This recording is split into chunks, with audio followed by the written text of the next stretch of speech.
Hello everyone, welcome. Thank you so much for tuning in and for taking the time out to just, give this a listen.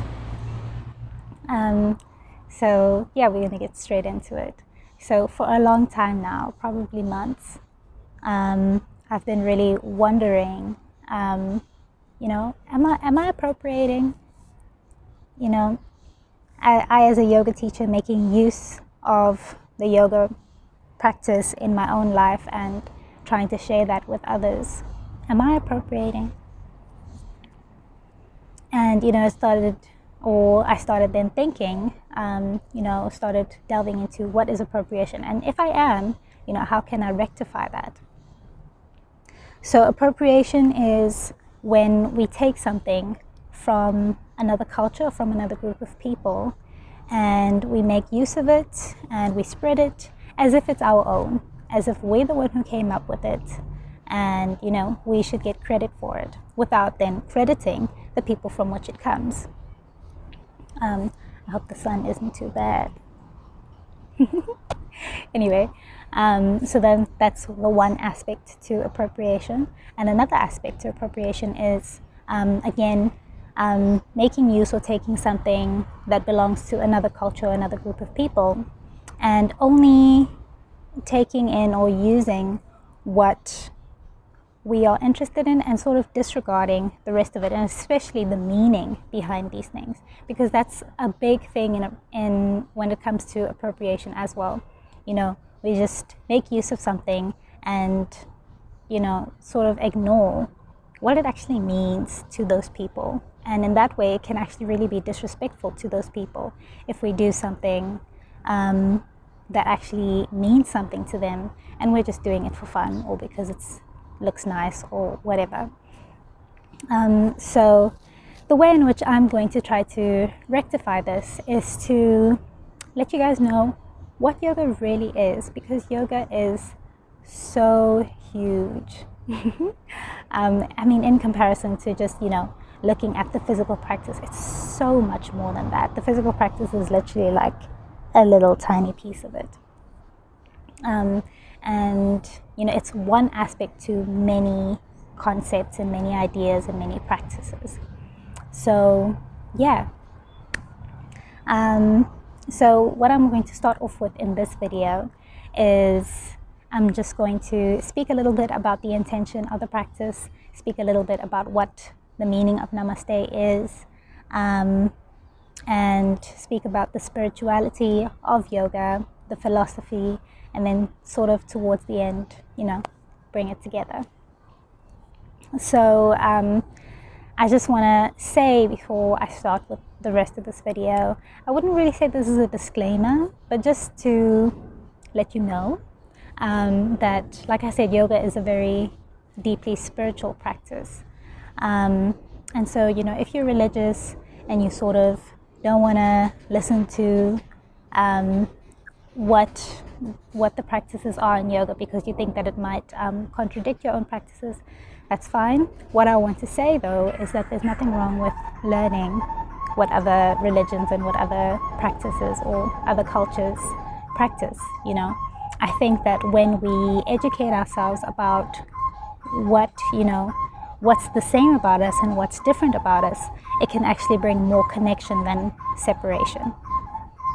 And that's the whole meaning of yoga. That's the whole goal of yoga, to unite. And I think that's why yoga was able to travel so far around the world, starting from India, because it's something that anyone and everyone can do and can use for their benefit, and it can bring us together. In a yoga class there can be a whole lot of different types of people all together trying to do what feels right for them and doing things that are beneficial for them.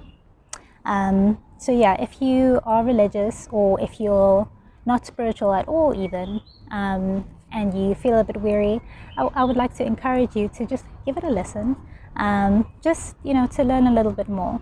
I'm not going to be delving super deep into the philosophies though. I'll delve a little bit deeper into the different aspects of yoga in the next video. So this will be part 1, and then we'll have part 2. All right, let's get into it. So the intention of a yoga practice. So of course, when we come into our yoga practice, we can all have very different intentions. But I would say that this is the intention that was intended when yoga was, I want to say being formed, back in the day. Yoga is very old. So back in the day, about 6,000 years ago, I think it is. 2,000 years? I don't know, many years ago. When they were doing this, they had a certain intention, and this intention then, what can I say? As yoga traveled, the intention traveled with it in a lot of cases. In some cases, it sort of disappeared. So to come back to this intention, the intention when you want to do your yoga practice is that, we are taking this time and treating this time as sacred. It is a sacred time for you to be with yourself. If you're in a yoga class, to be with others, and practice with your physical body, move through your physical body, and also to be within the mind and the breath. It's a journey inward. So in this time, we journey inward, and we find the space, and we discover ourselves. We learn more about ourselves, and it can be in a physical sense, like, oh, I didn't know I could do that. That's cool.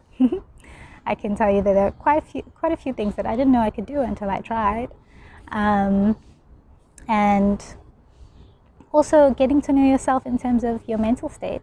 If something is challenging, what does it feel like to you? If something is nice, what does it feel like to you? What do you enjoy? What do you not enjoy? Things like that. And much more, of course.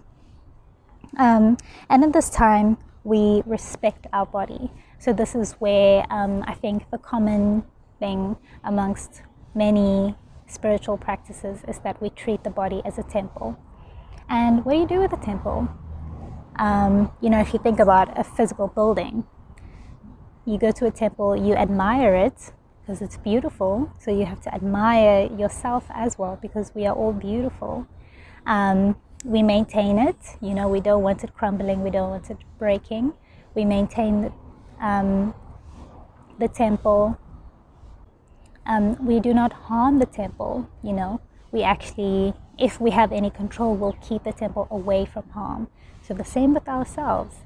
We maintain ourselves, make sure that, we are as strong as we can be, without causing ourselves any pain. We nurture the body and the mind and the spirit. Make sure that we are healthy and nourished. And, in order for us to do that, for us to keep the body healthy and nourished, we have to listen to the body and not judge the body. Just be with ourselves in the present moment, and do what it is that we need in this moment. And one of the lines that is my favorite when it comes to, an intention is saying that, I am here to receive whatever this time has to offer me. And I think that is super important, emphasis on this time, here and now, because our practices are always going to be different from yesterday to today to tomorrow. Yesterday, maybe you were having a slow day, you just wanted to stretch, relax. Maybe today you're feeling really vigorous and you really want to, amp up the speed.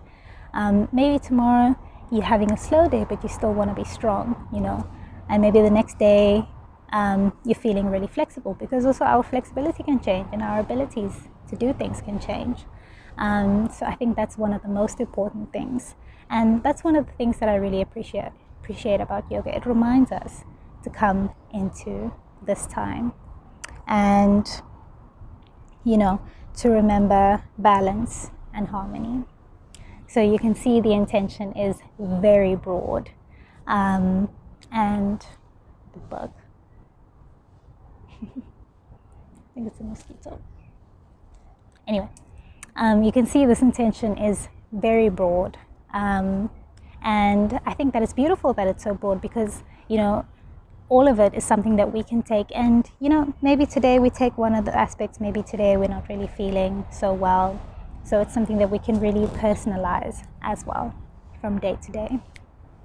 But yeah, that is then the intention that came with yoga. And in the beginning of the yoga practices, I often remind you to set your intention, and you can think of these if these resonate with you, or you can come up with something completely different, something that resonates with you. And that's another aspect of the yoga practice. It's very unique to the individual practicing it. All right, I've got my notes here. I don't want to forget anything. All right, so now I just want to mention that there are many different types of yoga. And so coming into, doing what our body needs, there are many different things that we can do. And that's why there's many different types of yoga. There's many different types to really provide for many different aims and many different desires. So Hatha yoga refers just to the physical yoga practice, and that's what we practice, Hatha yoga. And you see, it has its own name. The physical practice has its own name. So when we say we're doing yoga in terms of the mat, that's, like I said, only a narrow part of what yoga is. That's Hatha yoga.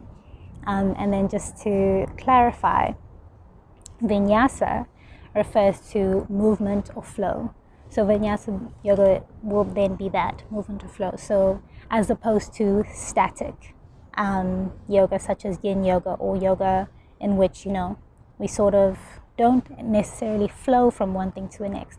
Because sometimes, you can be like, in a seated position and then they'll say stand up. You don't necessarily flow, coming into your standing position nicely. So yeah, I just then wanted to clarify that. And now we speak about the philosophy behind the yoga practice, or at least what I've learned about the philosophy. So before we start with that, I just want to clarify the difference between Western philosophy and Eastern philosophy. So both Western and Eastern philosophy aim to understand, how we're supposed to live, who we are, what we are, and life in general.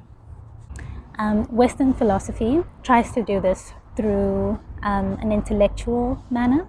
So, thinking of things, trying to figure out, maybe even doing a few experiments, when we go into the scientific field. Whereas Eastern philosophy believes that what we are, who we are, how we're supposed to live life is something that is to be experienced, and we can't even necessarily explain it with words. And so that's then the concept as well when it comes to yoga. There are these many steps that we can use to eventually come to an understanding of what we are, what life is, why we're here, etc., etc. And when we come to this point is then referred to as unity, because when we get to this point, it is believed that we will see everything as one. Nothing is separate from ourselves. So there are these three concepts. The first one is anicca, which is impermanence or change. Obviously, as time moves on, things always change. Nothing is permanent. The second one is avidya, which is a wrong or limited understanding. And the third one is dukkha, which refers to suffering or dissatisfaction. So like I said, the aim of yoga is to bring us to a point where we understand and we unite. And these three concepts then relate to that in such a way that it is said that when we understand our true nature, we get to a stage where we transcend time, which refers to anicca, because change comes with time. We transcend our limited understanding. So obviously when we come into our true nature and we understand, and we truly understand, we then transcend our limited understanding from our point of view.